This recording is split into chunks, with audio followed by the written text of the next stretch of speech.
श्री हरिवंश। राधे राधे। मनु की आयु की गणना करने पर पता चलता है कि आज से 40 करोड़ वर्ष पहले सर्वप्रथम श्री कृष्ण ने गीता का ज्ञान सूर्यदेव को दिया था।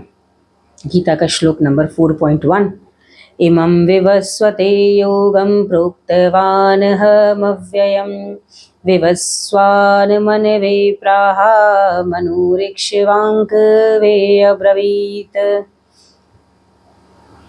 कह रहे हैं सूर्य लोक के राजा का नाम है विवस्वान।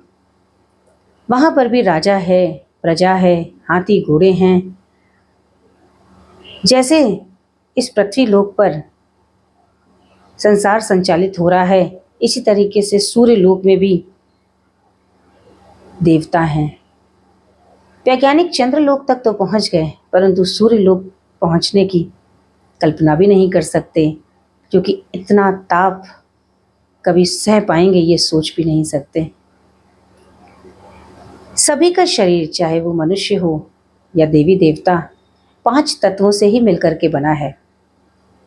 जो हम पृथ्वी लोक में रहते हैं तो कहते हैं शरीर मिट्टी का बना है, मिट्टी में मिल जाएगा। मिट्टी मतलब पृथ्वी तत्व। मनुष्य के शरीर में पृथ्वी तत्व की प्रधानता होती है। ऐसे ही सूर्य लोक में रहने वालों की शरीर में अग्नि की प्रधानता होती है। पृथ्वी, अग्नि, वायु, आकाश और जल, ये 5 तत्व हैं जिनसे सभी के शरीर बने हुए हैं। परंतु 5 तत्वों से मिले हुए शरीर को हम स्वयं मान लेते हैं, मैं मान लेते हैं। यही हमारी भूल है। गीता में कर्म योगी के लिए, ज्ञान योगी के लिए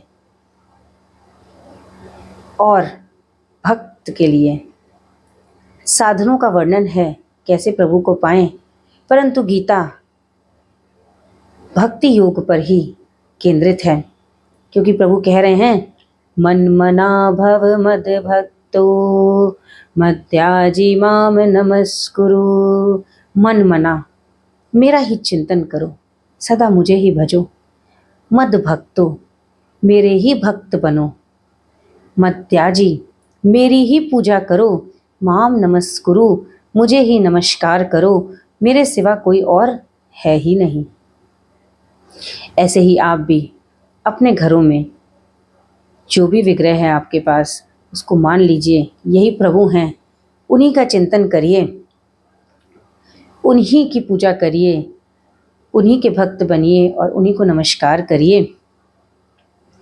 कहते हैं जब हम साक्षात प्रभु की सेवा में नियुक्त हो जाते हैं तो फिर धीरे से हमारा प्रवेश मानसिक में हो जाता है। साक्षात यदि हम सेवा में नियुक्त नहीं होंगे तो मानसिक सेवा नहीं मिलेगी, और मानसिक सेवा नहीं मिलेगी तो हमारा आगे लीला आदि में भी प्रवेश संभव नहीं होगा।